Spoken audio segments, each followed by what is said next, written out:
Hey everyone, it's That Guy in Hutch, Jason Probst, and you're listening to That Podcast in Hutch. This is part of a multi-part series that we're working on about property taxes, and I wanted to get the county appraiser in, Michael Plank, who sat down and visited with me for quite a long time about the appraisal process, and I was really grateful for that. First off, when you're the appraiser, the person who sets the value of properties in Reno County, and the valuations come out in March, and people have opened them and they've seen value increases and they're upset about them.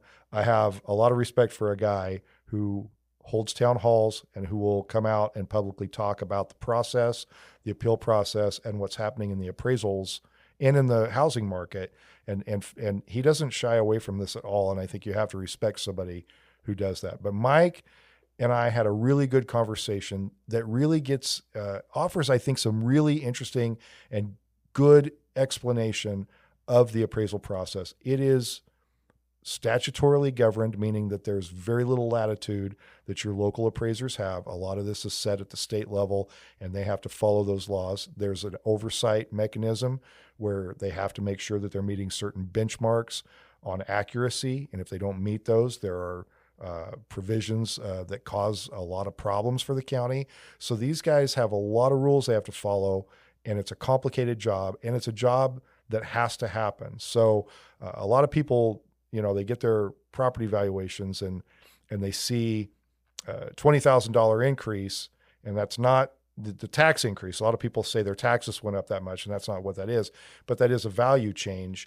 And it does reflect on your property taxes at later in the year when those are calculated.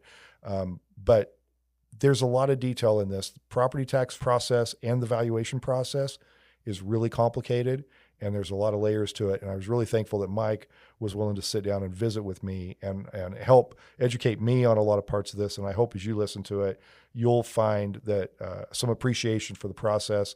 And actually, if you are upset with your tax appraisal, or your value appraisal, Mike offers very good insight on what you need to do to successfully make an appeal. He points out over and over again, if people feel that their value is unfair, appeal it, and he offers all the steps on how to do that. But I think you're going to like this episode. A lot of people have been talking about property taxes, and I think this is an important conversation to have and important to listen to because Mike has a lot of great information.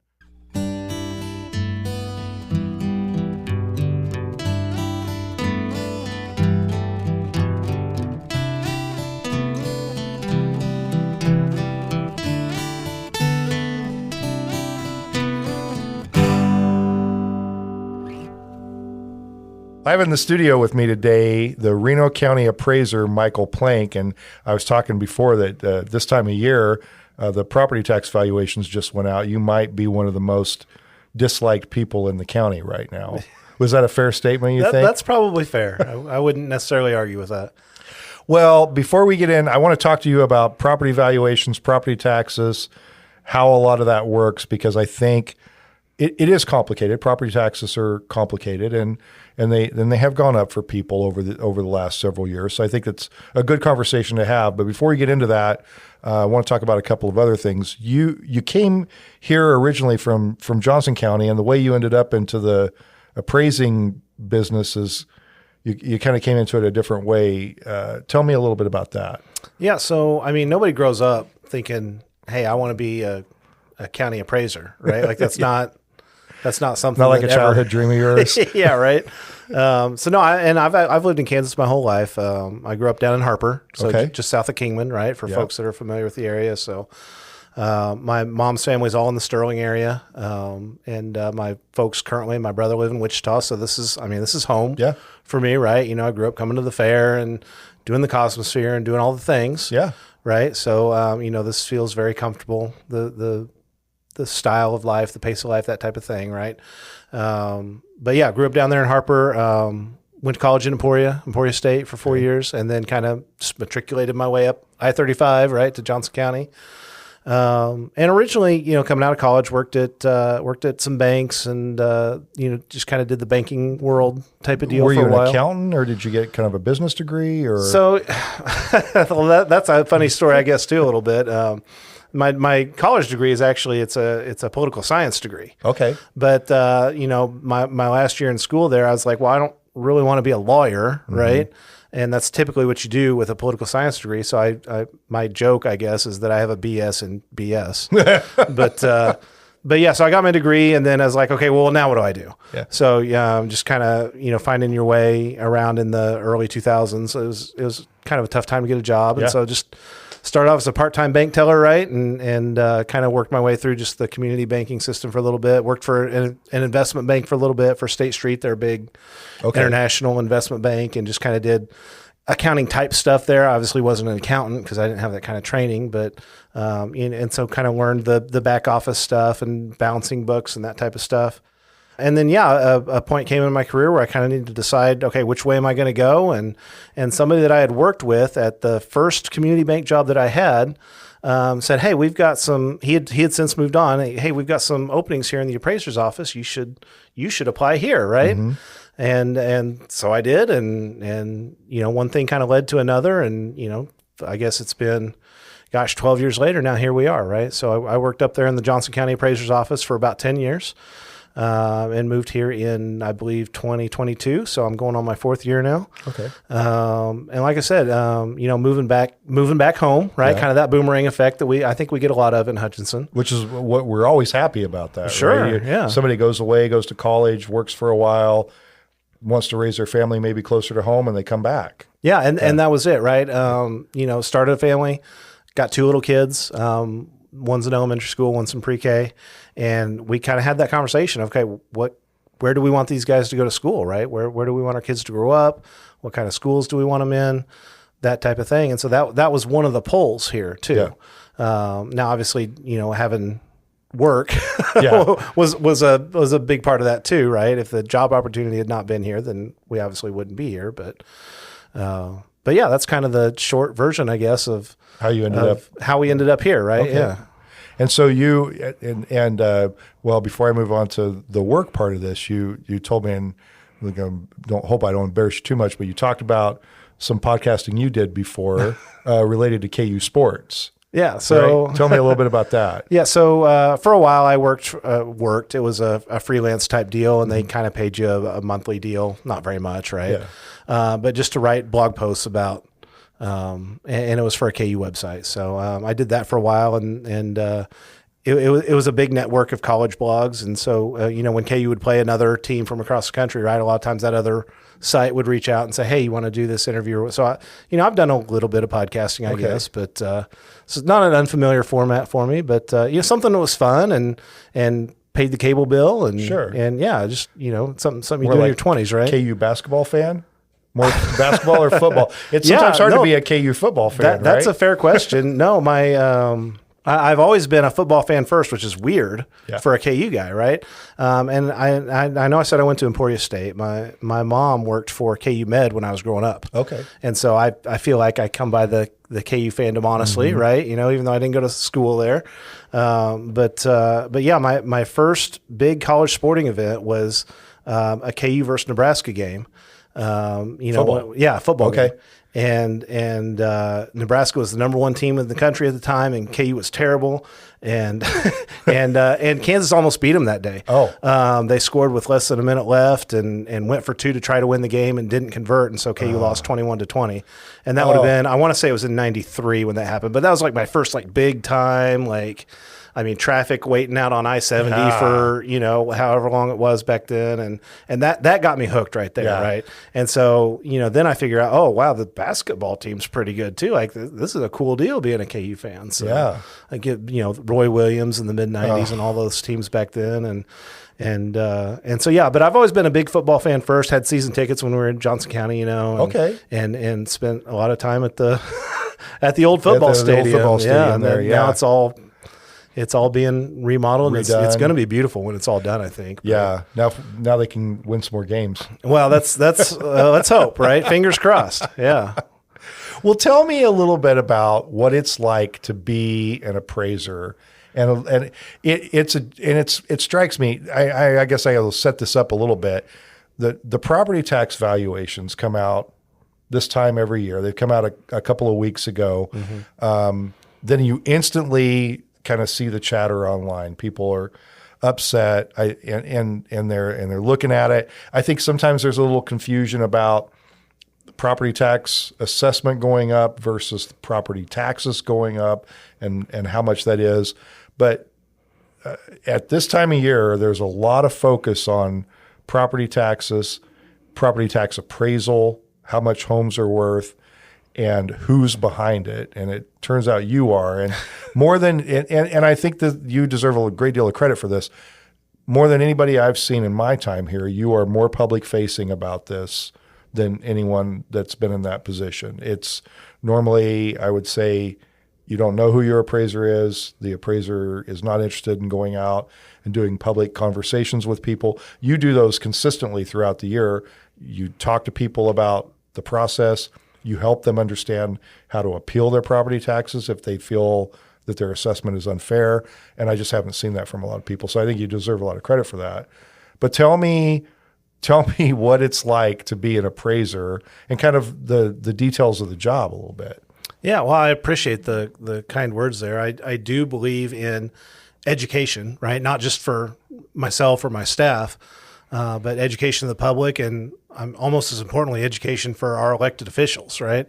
For county commissioners, for school boards, for city councils, and even for our representatives in Topeka.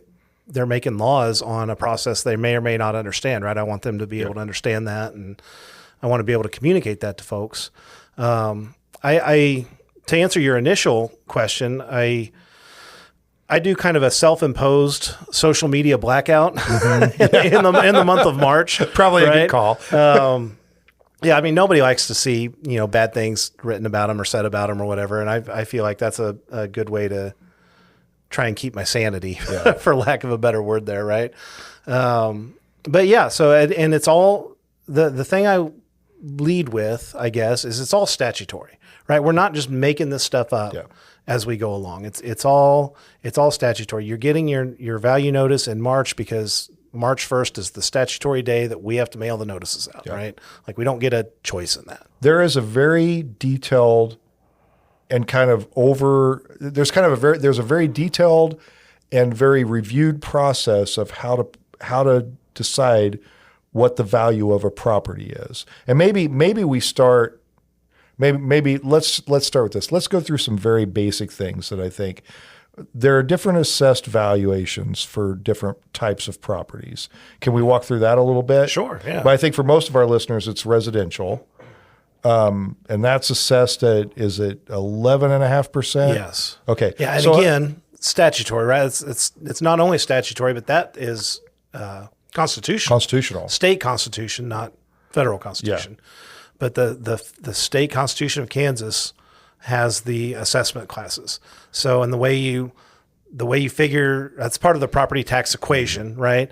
And we can get into this in a little bit too, but I try to avoid conflating valuation with property tax, right? The two, I understand it's part of the equation. They don't necessarily go hand in hand. Yeah. It's only part of the equation. But yeah, you take your appraised value, the number that you get from us, and if you're a house, if you're a residential property, then you multiply it by that 11.5% to get your assessed value, and then that's what the mill levies calculate out to eventually figure your property tax. And I think your point about the Constitution is a good point that I want to touch on a little bit, because there's a lot of talk about why don't we do something about property taxes, but it is not as simple as just doing something. I mean, the assessed valuation is set for both for residential, commercial, and agriculture land. There are different processes and different amounts set, and that's laid out in the Constitution. That requires a constitutional vote to change those amounts. To amend correct? that, that would, yeah. So what is the difference between some of this? I'm going to go really basic because I want to make sure that we walk through some of the basic parts of this. What is the difference between a market value and an assessed value? So again, it's just that multiplication, right? So depending on what the classification of your property is it residential class? Is it commercial class? Is it agricultural class? Whatever it is, there's an assessment rate set in the Constitution. So again, I imagine we're generally talking to homeowners here, right? So if we focus on that, Your assessed value is simply 11.5% of your appraised value. That's all it is. So to make math simple, if we say it's $100,000 house, that's what's been determined as the value of the home, the marketable value of the home. Right. The assessed value is $11,500. That's right. Then that amount is multiplied by the mill levy. What is a mill? Okay. The official definition, a mill is a property tax rate calculated as one for every $1,000 of a property's assessed value.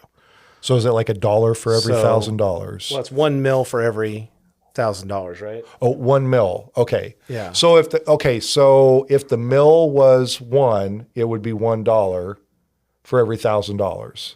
If the mill's 30, it would be $30 for every $1,000. Am I understanding that right? Yes, I think that's correct. Okay. Yes, I think that's correct.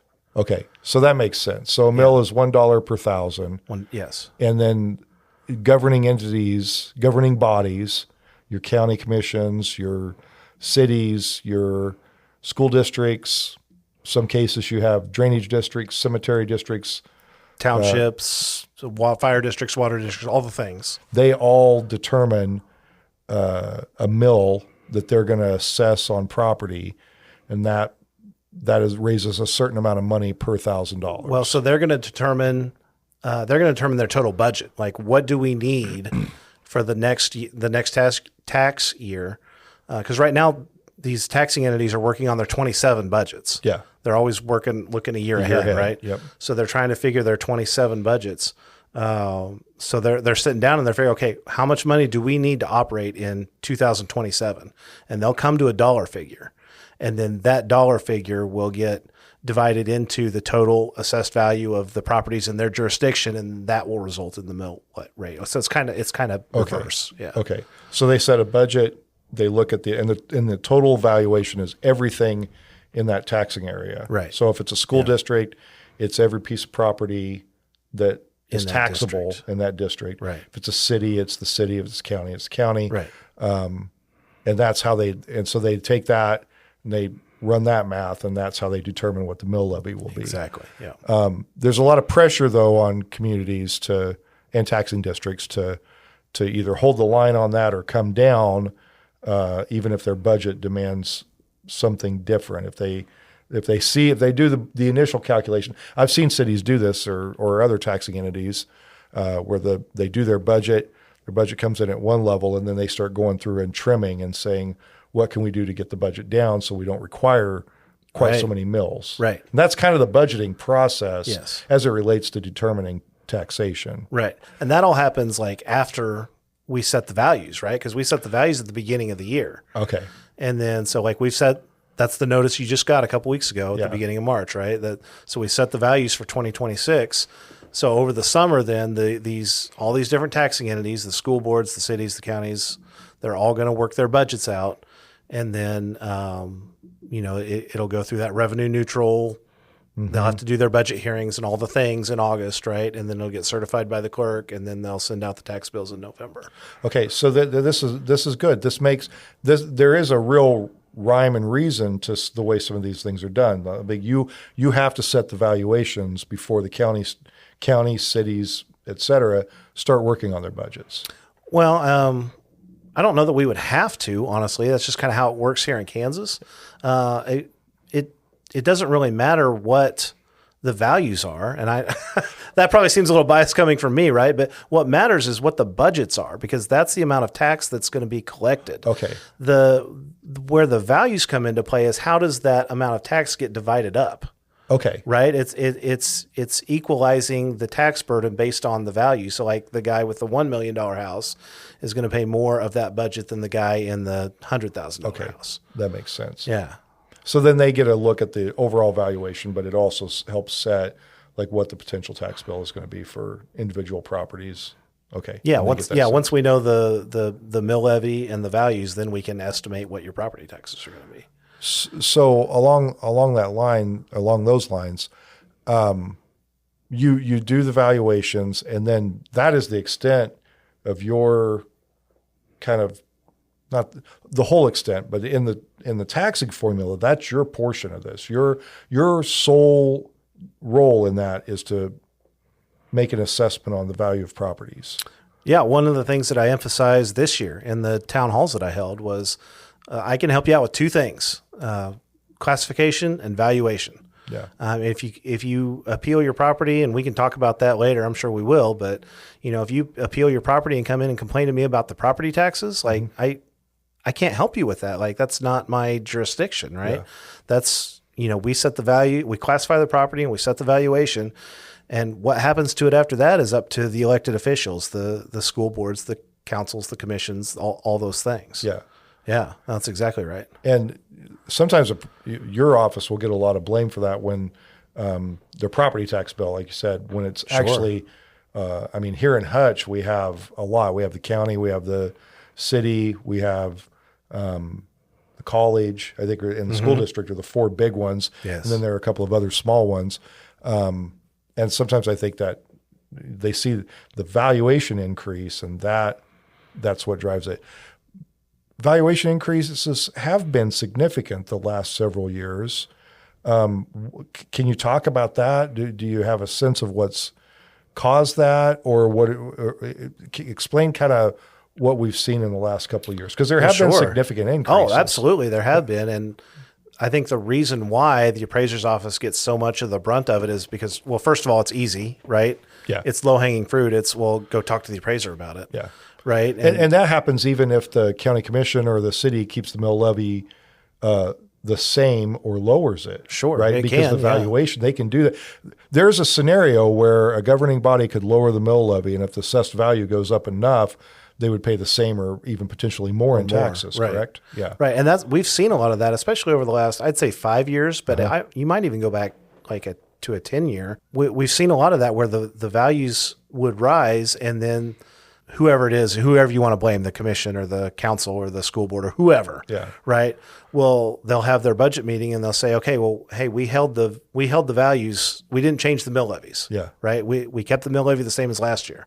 Well, but you're taking in more money now because the values went up. And so, the knowledge available at the appraiser's office of, hey, your taxes went up because your mill levy didn't change. Your mill levy stayed the same when values went up. Like, we're not the ones to blame. We're just reporting on the market, right? What's happening in the residential market, in the commercial market, and we run all these different analyses, right? Yeah. And we're just reporting on the market. That's our basic job function. What happens at budget time is what causes your taxes to go up or down. Yeah.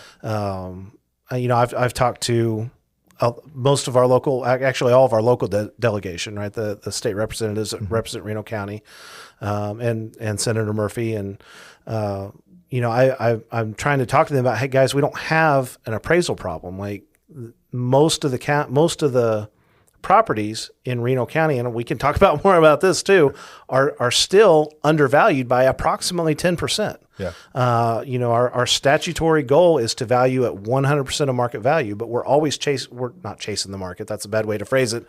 We're always following the market, right? Yeah. We're always a year behind because we're looking at what's occurred in the past. Your assessment is in part based on what previous sales have been. Absolutely. Right. Yeah. Particularly for residential. Yeah.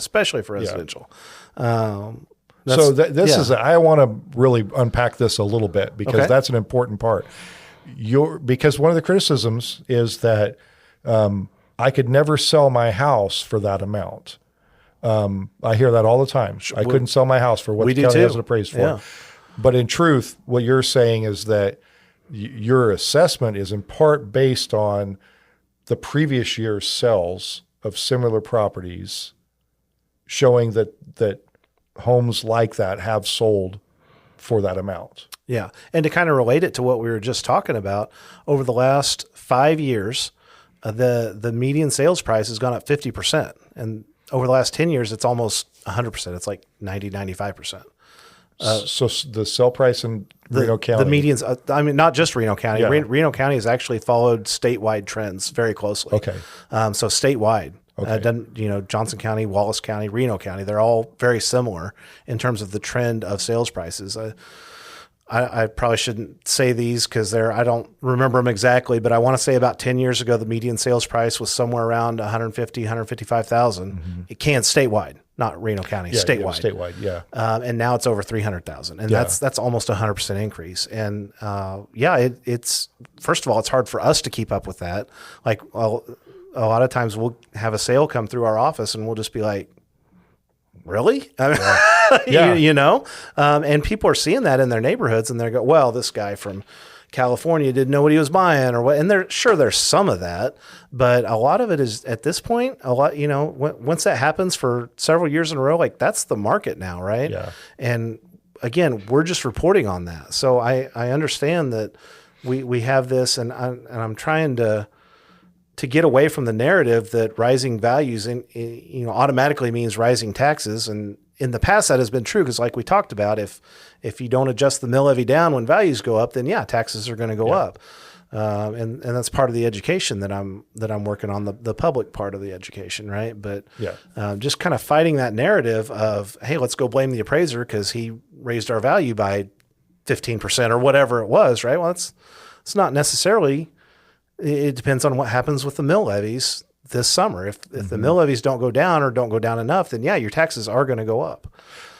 To be fair, though, the way this system was kind of designed, this was tell me if I'm wrong on my history of the idea, the philosophy of property tax was that there was a sort of symbiotic relationship that you would gain wealth in the gradual increase in your property, and that would then allow municipalities and counties and school districts and so on to be able to gradually increase their spending to meet growth in the community or to meet increasing cost, as inflation rises.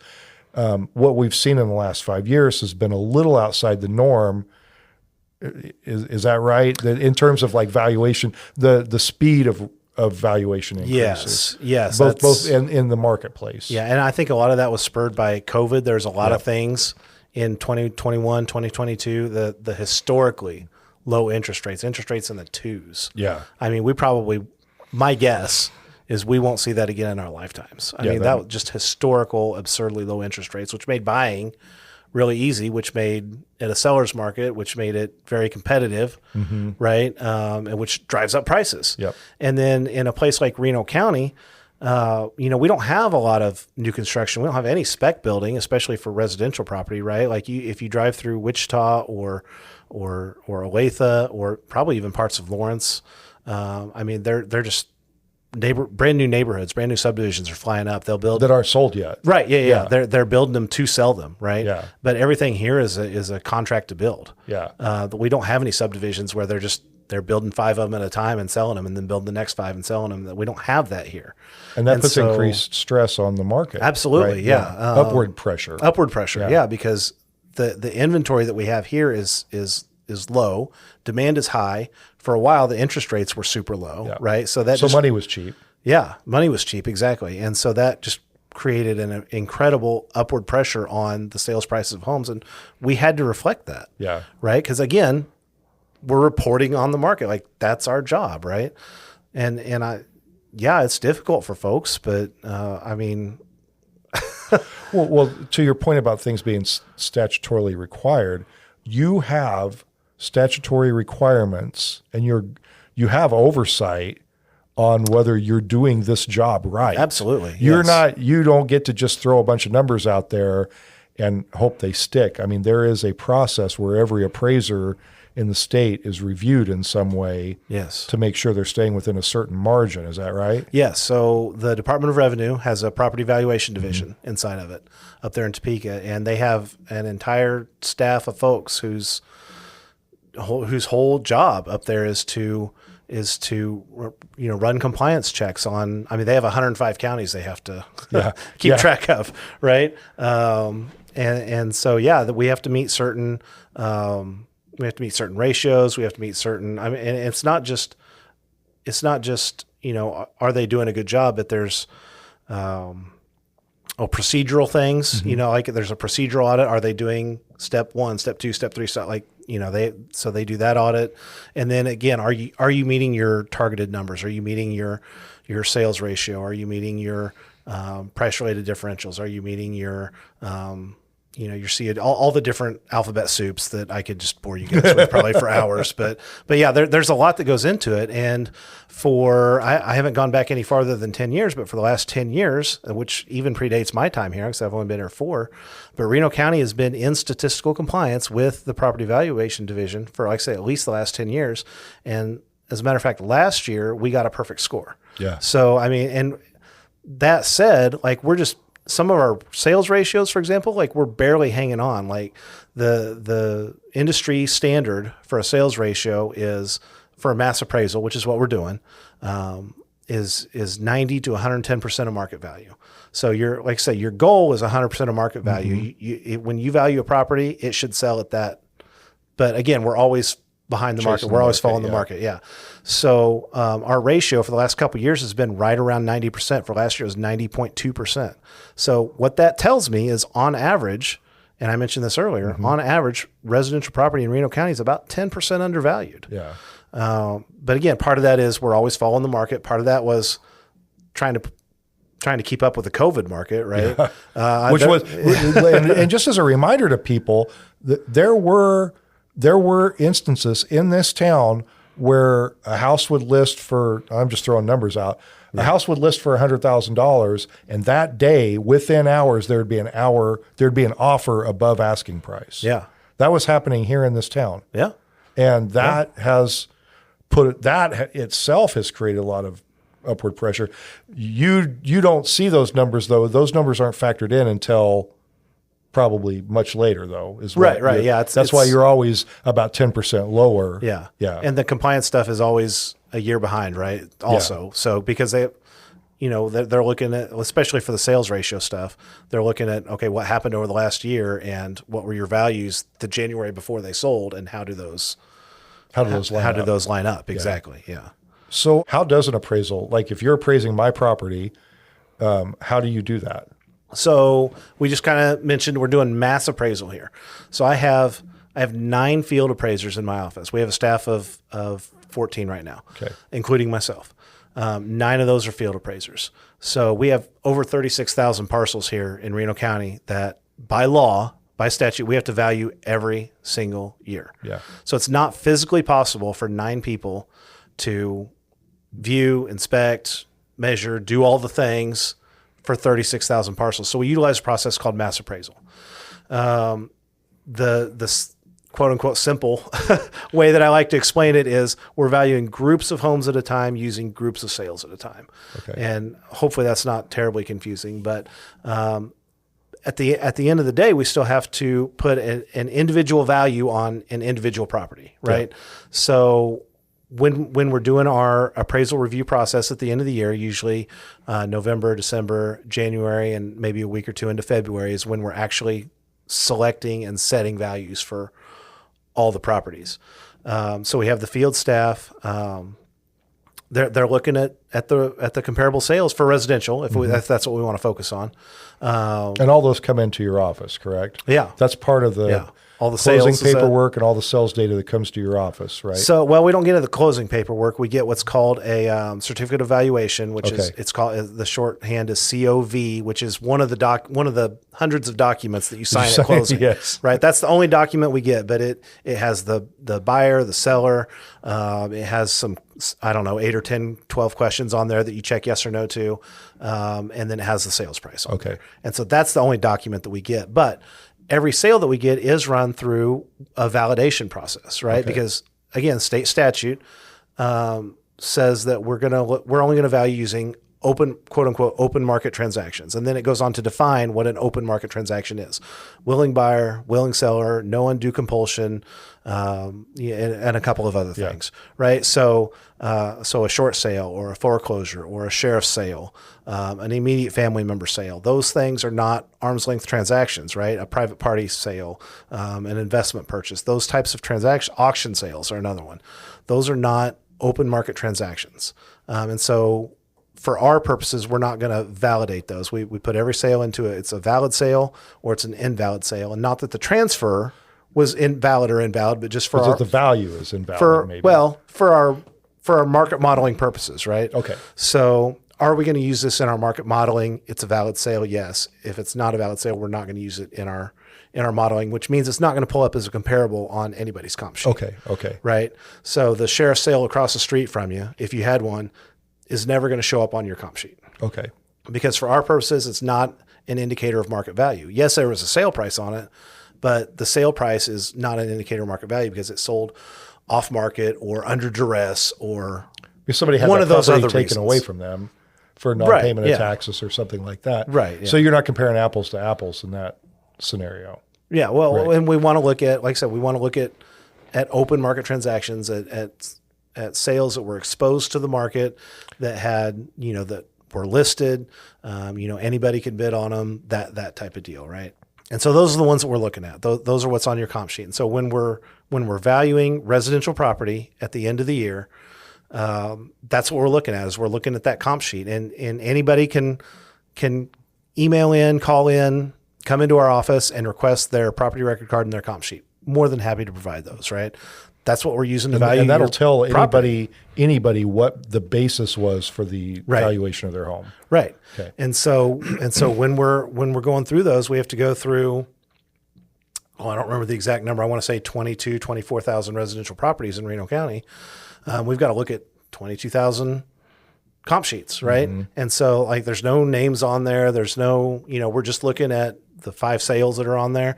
We're looking at the adjusted sales prices. We're looking at the indicated market value. We're looking at the cost value. We're looking at all the different indicators of value on there. And we're thinking, okay, what's based on what I'm seeing here, based on the subject property is 4 beds and 2 baths. And based on these 5 comps that we pulled, what do I think a reasonable valuation is based on the information that I have right in front of my face. Right.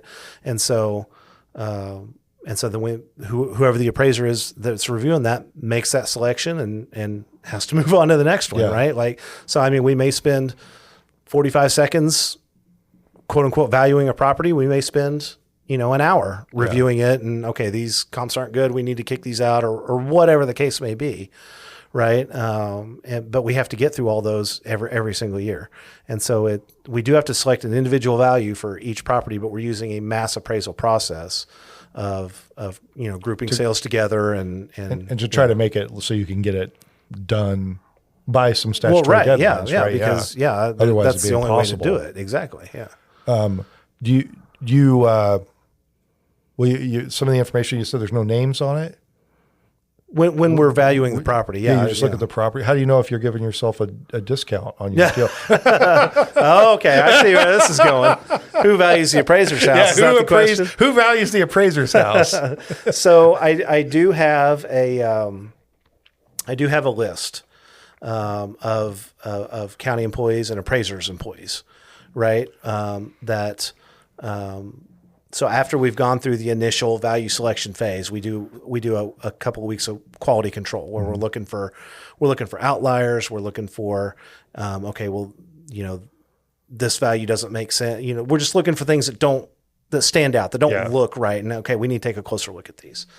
And so what we do towards the end of that QC process is I go through, all the employees, right? Not me personally, but, and I have a policy that's in our department policy book that spells out what our process is for valuing employee properties, because I do have a statutory obligation to value every single property in the county, right? Regardless of who owns it, right? Yeah. Whether it's the county commissioner, yours, yeah, exactly. So I have to value my own property. Somebody does in my office does. So the way we've chosen to address that is we create a committee in the office of 4, no fewer than 4 field staff. Okay. And then, and we go through, like I said, all the employee properties. And then when your property comes up, you step out. Okay. And then the group values it as a group decision type of deal. Right. And so hopefully that eliminates some, any biases and, I don't really like this person or whatever type of thing. Right. Yeah. Hopefully that eliminates that. And it has to be it's a whole page long policy. Yeah. But it creates that there's enough people in the room that's sort of a group judgment. and it does attempt to. It seems like a pretty strong policy to mitigate any unfairness, not just in your office, but across the whole county system. Well, sure. Yeah. Right. Yeah. And like I said, so I have them go through that and like I said, when my property comes up, I step out of the room. Yeah. Yeah. So I don't, the last thing I want to be accused of, right, which it probably happens anyway, but the last thing I want to be accused of is giving myself a benefit or acting improperly and unethically or anything like that. Right. Like I don't, there's no reason for that. It's not worth it. Yeah, not at all. Well, I think one of the I think there sometimes in certain realms of the internet, there is an idea that, people are giving themselves great deals. And I think it's always important to highlight the efforts that are made by people in positions like yours to push back against that and to create policies and implement them. Yeah. And I'd be happy to share it. Like, it's not a secret. Like, I'm happy to show that policy to anybody who wants to read it. I mean, it's not a secret. Yeah. But yeah. The other thing I was going to ask about on that is that in addition to that mass appraisal, is there a requirement that a certain amount of properties each year have to be physically inspected, at least externally? I think I've heard that before. Is that correct? Yeah. Yeah. There's I don't remember the exact statute number, but there is a statute out there that requires county appraiser county appraisal offices, county appraiser or staff to the language of the statute is view and inspect. Okay. Every property a minimum of once every 6 years. Okay. And so if you go to our website, you can just Google Reno County Appraiser, and you can go to our maps page. There's a link on there to annual reinspection cycle, I think it's called. Oh, and it shows you we have the county divided up into roughly equal 1/6. 1 divided by 6 is 17 approximately, right? So we call it the 17% review. So when we're doing our 17% review, you can see that on the map of where we're going to be that year. Oh, really? Right. And so we have the city of Hutch divided into 6 areas, and then we have the rural areas divided into 6 areas. So we do a little bit of Hutch every year, and we do a little bit of the county every year. Okay. But we supplement that now with aerial imagery. And so PVD has determined that aerial imagery, if it's of a sufficient quality, that they will approve that to count for the 17% inspection. And again, they have a process that they go through to verify that we're in compliance and all the things that goes into that, right? And so if there's too many trees or if there's a big change to the property, then we'll still go out and physically inspect it. But we're trying to do a lot of that more remotely too, just if nothing else from a safety standpoint, right? Like keep appraisers off the roads and keep them out of your backyards, and so there's that aspect of it. Just as much as that work you can do remotely and get a fair assessment, sure, without actually creating additional interaction that sometimes people aren't always fond of. Yeah, believe it or not, people don't really care for it when we knock on the doors. And you're there to assess their valuation of their property. There was a point earlier about one of the things that I always hear is that people say, well, I could never sell my house for this. And we talked about the process to make sure that there are safeguards to make sure that you're not just wildly out of compliance, or that it's not the Wild West out here where you're just making up numbers. But you and I talked previously. There's actually some data to support this idea as it relates to home sales of protested property taxes. I think what we talked about is that you did kind of an analysis, right? Yeah. Looking at the number of people who had protested, and then who had sold their home in the year after they protested their property tax valuation. Yeah, so I'm actually really glad that you're bringing that up, because I just happen to have that right here with me. So I didn't know you were going to ask about that, full disclosure. But so over the last 3 years, from 2022 to 2025, because again, I wanted to push back on that narrative, right? Yeah. We had 64 total sales that happened after an appeal. Okay, are you tracking with me? 64 sales that happened after they had appealed them. Right. Only 6 of those sold under our valuation. Okay. 6. So what is that? 80% or so? Uh-huh. I'm just quick math in my head, right? And the average sale below the appraisal was $10,000. Okay. Okay. So of the 58 that sold above our valuation, the average difference was $60,000.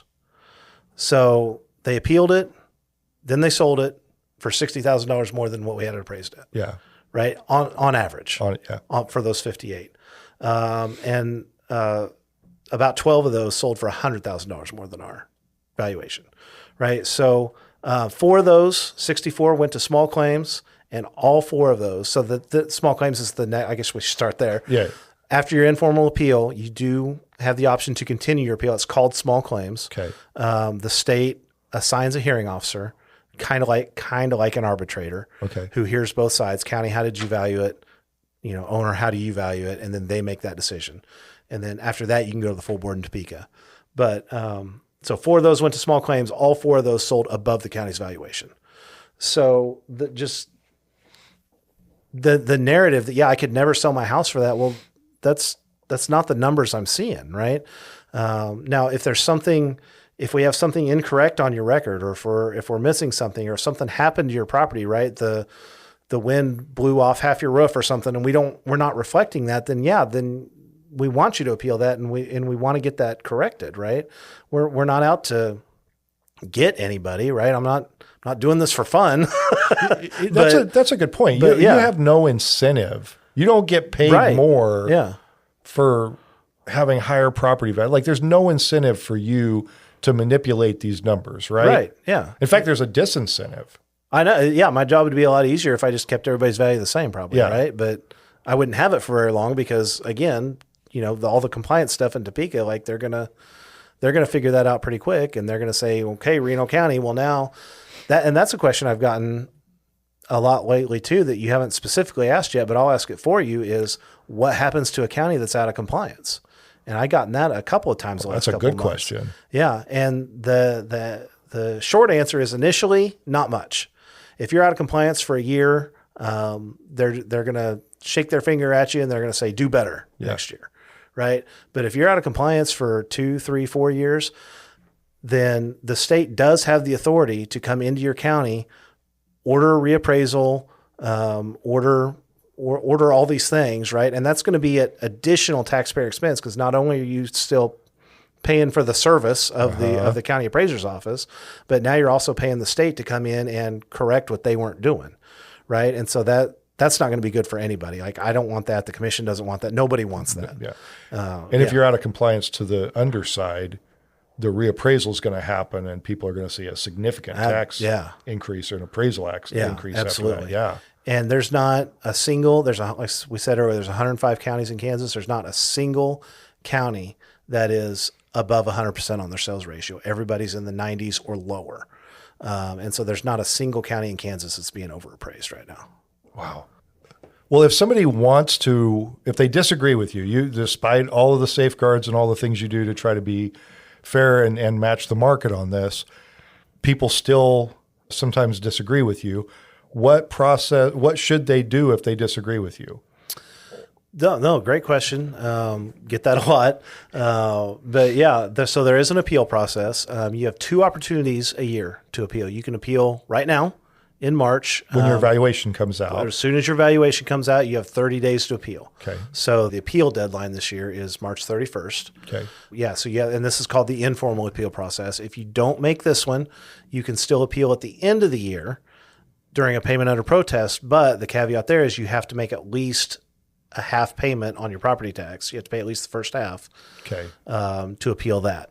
And I guess technically you could do a second half payment under protest if you don't do any of the first 2, either of the first 2. Okay. So you could appeal now before the end of the month, before March 30th. Yes.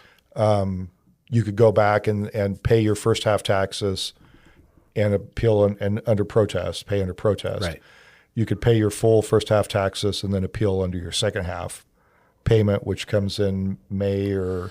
Yeah, first half is December 20th, and second half is, I want to say May, like towards the end of May or something like that. Yeah, I'm not sure. That's a treasure. So those are the opportunities that you have to. And you can do you can do one. You can't do all three. Okay. So once you do one, you can't do either of the other two. That's set for the year then. Right. Yeah. What does the appeal process look like? Yeah. So it's really, like I said, it's called informal appeals, and that's exactly what it is, right? We're not out to argue with people or defend our valuations or anything like that at this point, right? What we're trying to do is gather information. Yeah.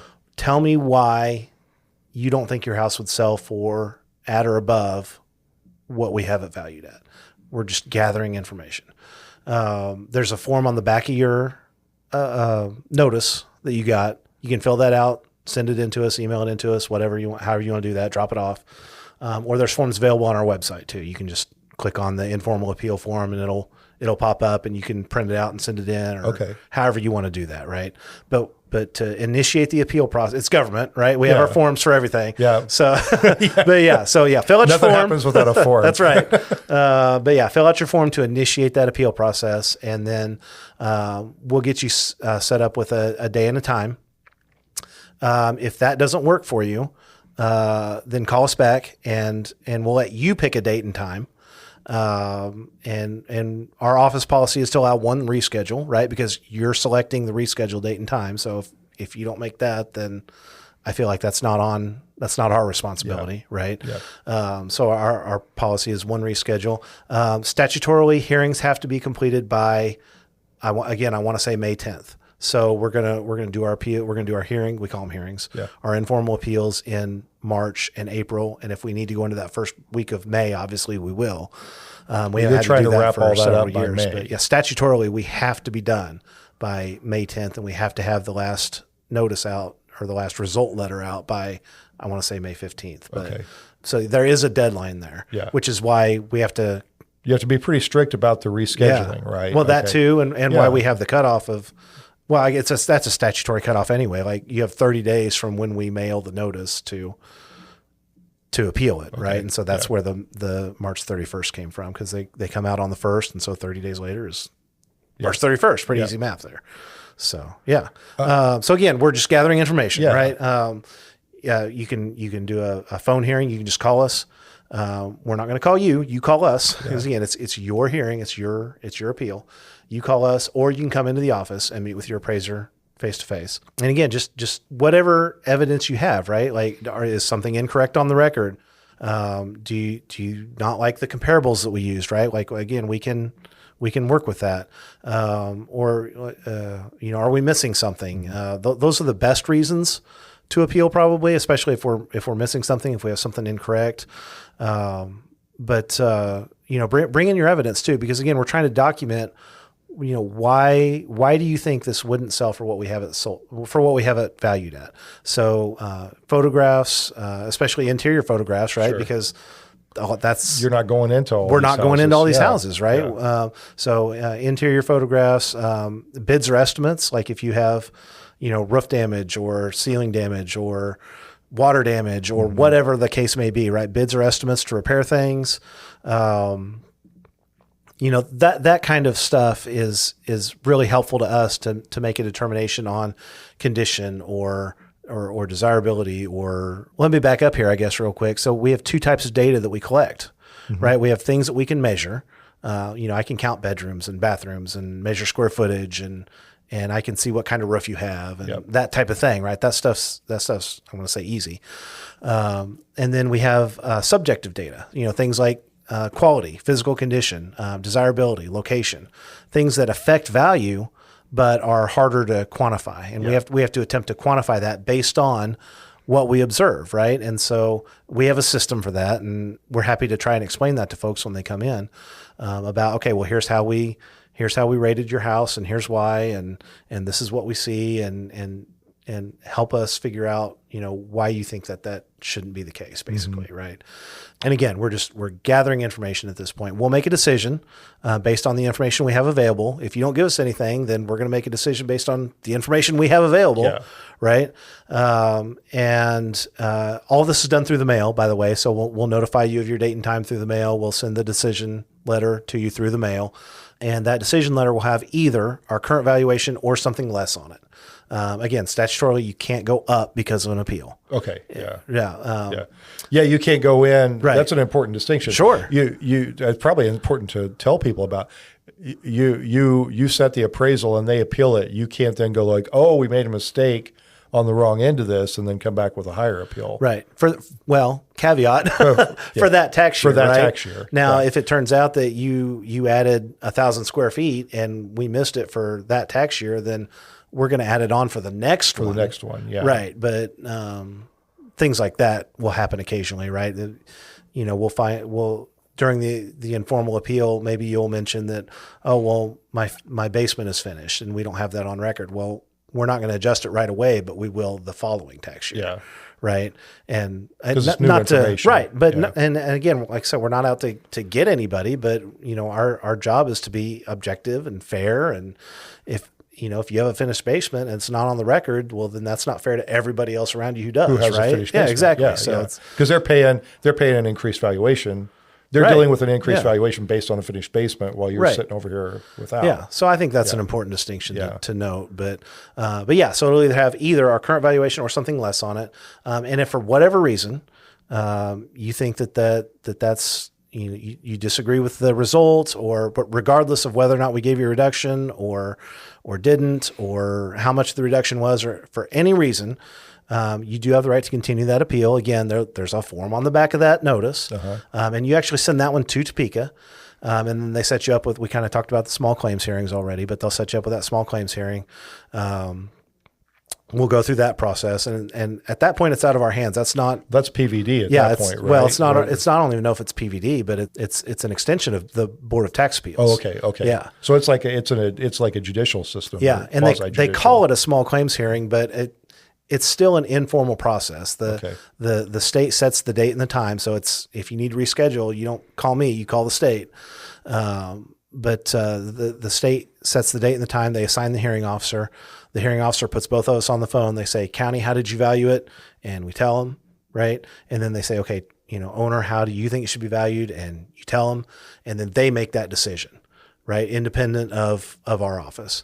And then same type of deal. They'll send you a letter in the mail that has their decision on it. And at that point, either side can appeal on to the full Board of Tax Appeals. Our office can appeal their decision if we think that they did it wrong, did something weird or improper or whatever, right? Or obviously the owner can appeal that decision as well to the full board. And that's actually, it's in Topeka. You have to drive up there, right? We have to drive up there. And it's a courtroom setting. There's 4 board members up there, and you present your evidence and you can cross-examine each other and the whole 9 yards. So you don't have to have lawyers or anything. I mean, you can if you want, I guess. Yeah. So that's a more formal courtroom setting. But I guess technically you can go on to like district court and stuff past that, but that's very pretty rare, right? In big commercial cases, maybe they'll do that, yeah. Right? But you're talking millions of dollars in taxes at that point, and valuations and all the things. But we have very few cases go to the full board in Topeka. We try to resolve most of them here at the informal level. Yeah. And then we have, I don't know, a couple dozen, maybe tops 2 dozen go to small claims, and then 2 or 3 maybe a year. Just these are averages. Yeah. Well, I was going to ask you on average, how many appeals do you get a year? 400 to 500. Okay. Which out of what'd you say, 30? Out of 36,000 parcels. Properties, yeah. Yeah, I mean that's a pretty good approval rating, right? Yeah, I would think so. Yeah. But yeah, 400 to 500 is probably the average, and then like I said, maybe 10 to 20 go to small claims, and then maybe 1 or 2 or 3 go to the full board on an average annual basis. So, yeah. So you really do work hard to try to resolve the problems here as much as you can. Yeah, we really do. Yeah. It's always important to me to make sure that we talk about that.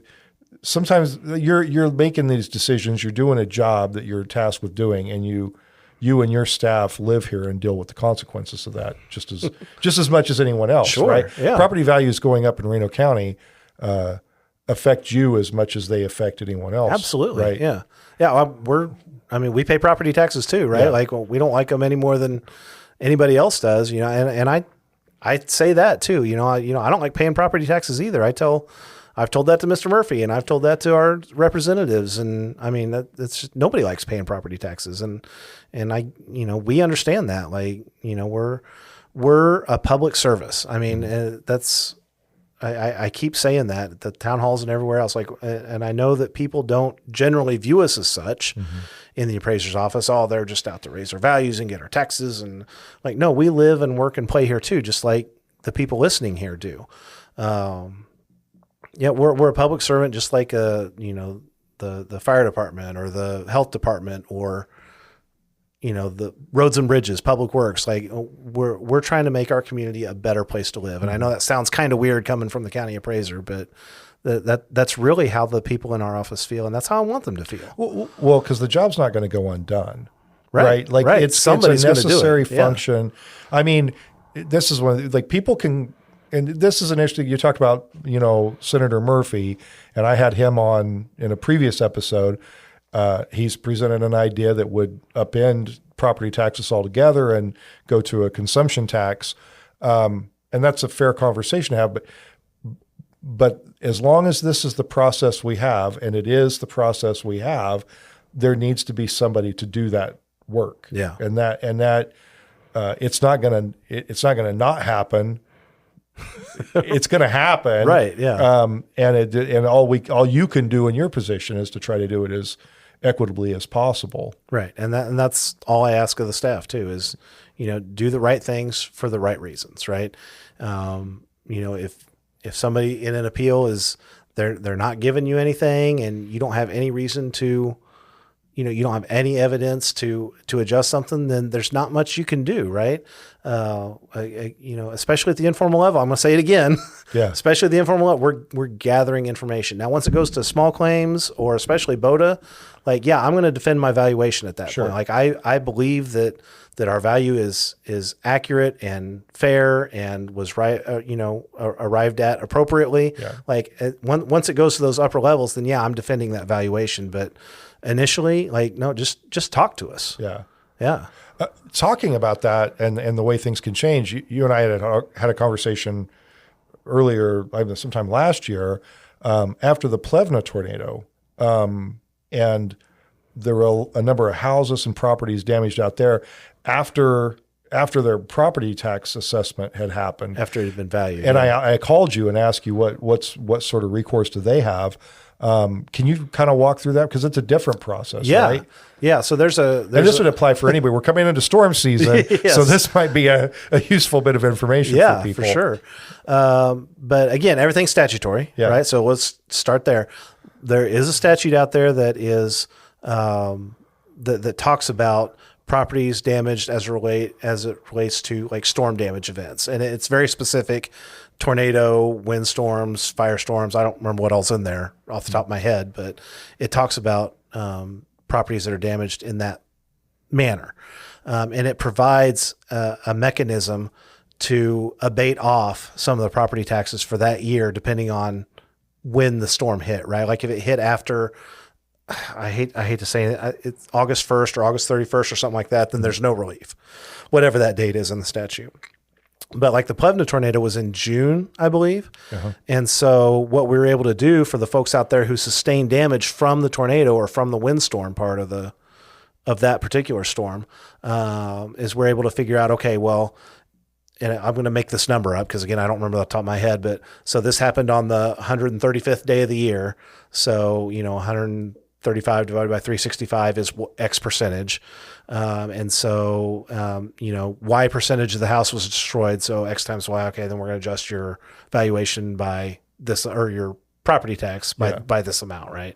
And so that's kind of just the 30,000 foot view of how that's, so of how that works. But there's a way that if you sustain damage, you can go out and sort of prorate that. Yes. Prorate's a good way to describe it. Yeah. But again, it's very specific to certain storms. Like if a car runs into your house and totals your house out, like that doesn't qualify, right? It has to be a certain event, and it's all spelled out in statute. And talking about statute, I think this is an important thing to talk about too. You aren't authorized to do anything that's not authorized by statute. Right. Yeah. You are limited, and you are empowered only as much as the statute spells out. That's a great point. What will happen probably more often than you think. And this actually happened to me one time at Johnson County. So we value property every year as it sits as of January 1st, right? And so if a house burns down on January 3rd, you see what I'm saying? Like if your Christmas tree catches on fire and burns your house down on January 3rd, well, that doesn't qualify for relief under that natural disaster statute, right? It's just a house fire, right? But your house was still there on January 1st. Well, unfortunately, I feel bad. There's nothing you can do. Statutorily, there's nothing I can do. I can't abate it off. I can't remove. You can appeal it all the way to BOTA and see if they'll do anything about it. But again, the as of January 1st, right? So like cases like that are unfortunate and sometimes break your heart a little bit. But we're going to follow the law as best we can, right? So that's the first thing that comes to mind when you say something like that. Yeah, because you don't have, I think that this thing, you don't have any authority that's not granted to you by statute. Yeah. And if you start stepping outside of your statutory authority, you've now run afoul of the law. Right. Yeah. The county appraisers are contract employees, right? Okay. So the commission has to appoint a county appraiser once every 4 years. Okay.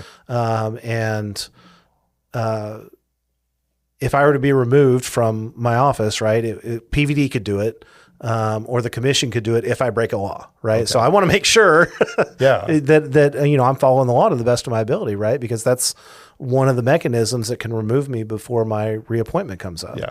And it's the right thing to do anyway, right? Like, I'm not just going around making things up or just breaking laws left and right? Because there's just no value in right. That. Yeah.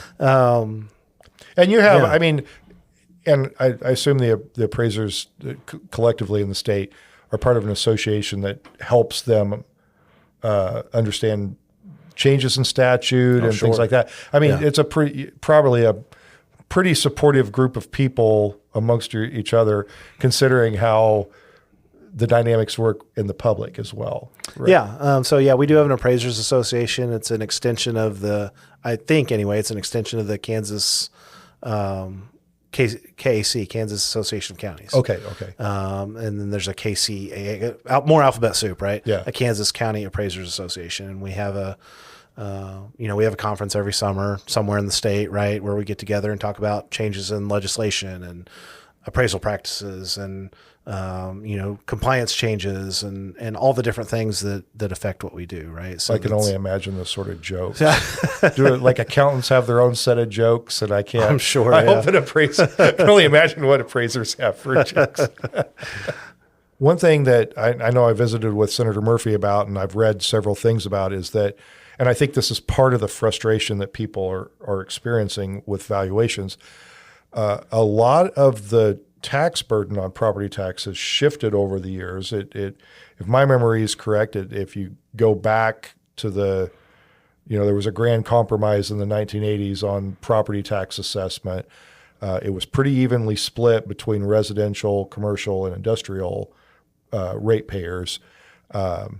Now, I think residential has shot up to where it's about somewhere in the neighborhood of 70% of property taxes paid locally. And I may be wrong on that, but I think residential is what has really shot up in value over the past several years. Are you seeing that too? Yeah, that's accurate. And that's something that our association has actually talked about recently. So it's interesting that you bring that up.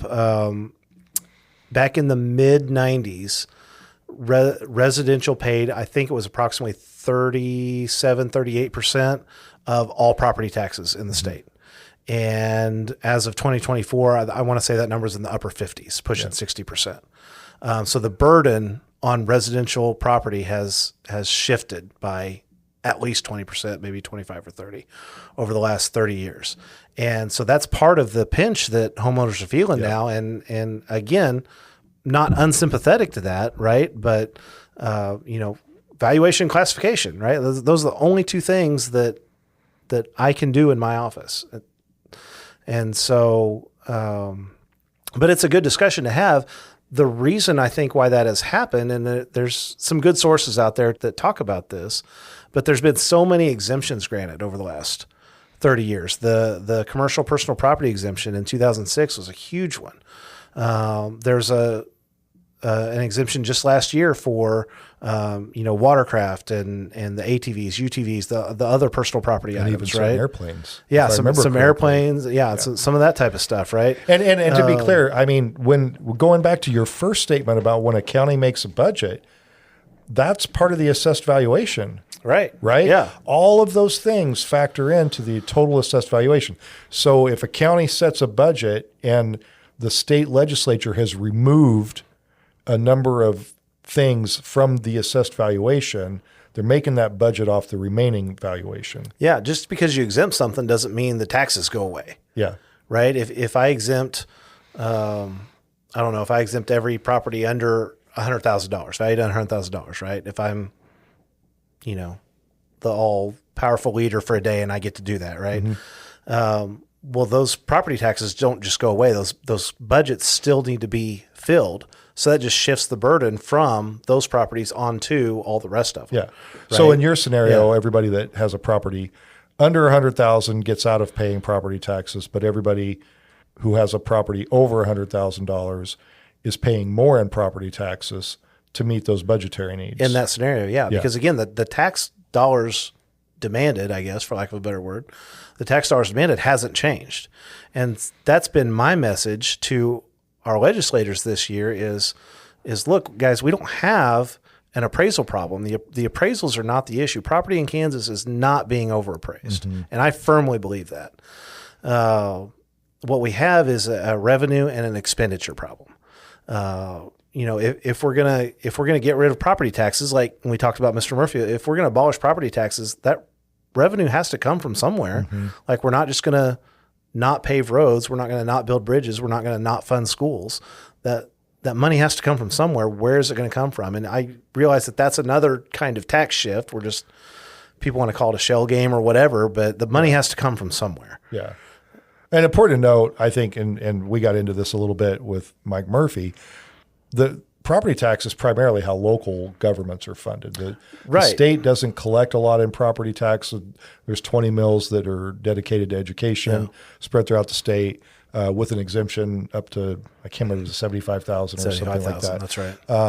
But for the most part, the state doesn't collect property tax. Most of it's local, but also that's the system that's been set up, and it's affected by some of these exemptions that are granted not at the local level, but at the state level. Right. Yeah. I don't grant any exemptions. And again, statutory, right? Like I don't have the authority to grant exemptions. All exemptions must, unless specified in statute, there's a few things that I can do.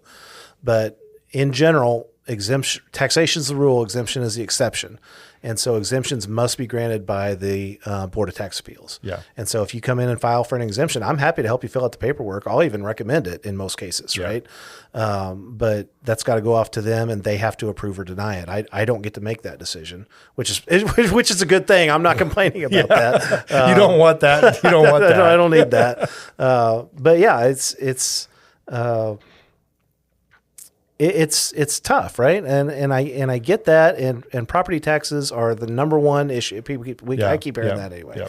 The number one issue, and I'm sure Mr. Murphy has said that, and I'm sure all of our reps in the House have said that at some point or another. And when they go campaigning or knocking on doors or whatever, the one thing people want to make sure they talk about is property tax. Yeah. But 99% of your property tax stays right here in Reno County. Less than 1% of it goes to the state. Yeah.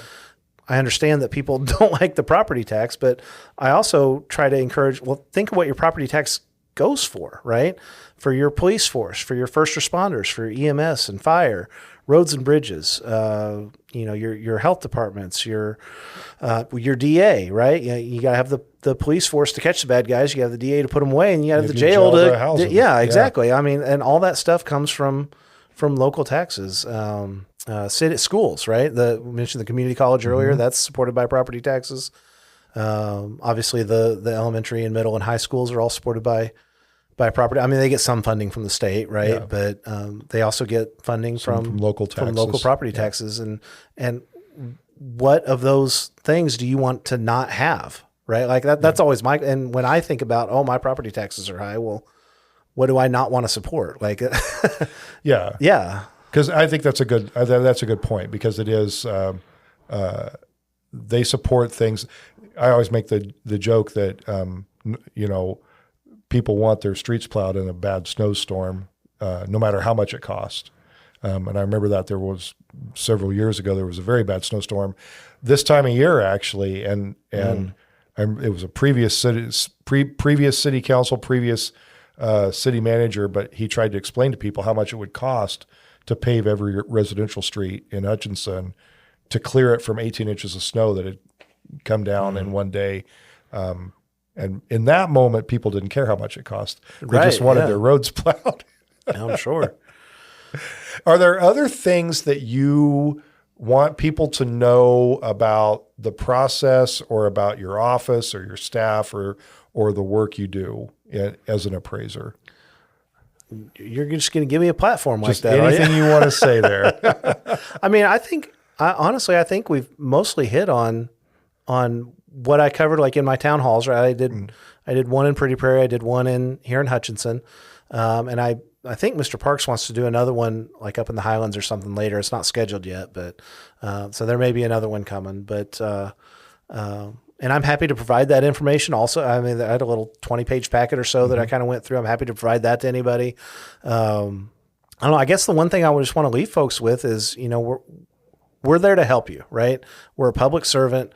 We want to do the right thing. We want to have accurate, reliable information because, what we do is public, right?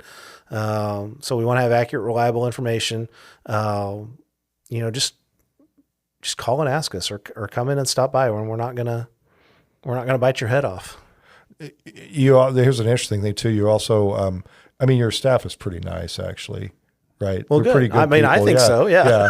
And I know you guys. I don't know if you're still doing it. You sometimes have a little contest between you and the clerk's office on decorations, right? So yeah, that is kind of fun. On different holidays. Halloween's the big one. But then, Christmas will kind of, we had a really big one a couple years ago. And then you made them nervous. They used to run that. They used to run them streets over there. They did. Yeah. And you came in, and then they started having to up their game a little bit. It's like, yeah, there's some competition over there now. So, but actually that's good. I don't know if people remember this 6 months from now or not, but, Halloween, bring the kids in, right? The clerk's office, I think even the treasurer's office to a certain extent, and our office, we decorate for Halloween. Bring the kids in after 4:00 and come trick or treating. There's some great treats there too. Yeah, and a lot of county offices will do that. I don't, but ours is a good one to get lots of candy, get an early start on that trick or treating. Yeah. Well, I really appreciate you taking time to sit down and go through this, and I know it's not always easy to have these kind of conversations, especially right after valuations have come out, but I really appreciate that you've taken time to do that. Absolutely. Thank you. If you find the content that we're producing useful, helpful, compelling, interesting, entertaining, or just a good part of your day at all, please consider following us at thatguyinhutch.com or liking and reviewing us on Apple and Spotify.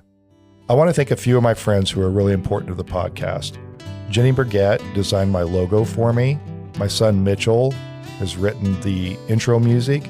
And of course, Christopher Acker sits in the studio with me every week and makes me sound good.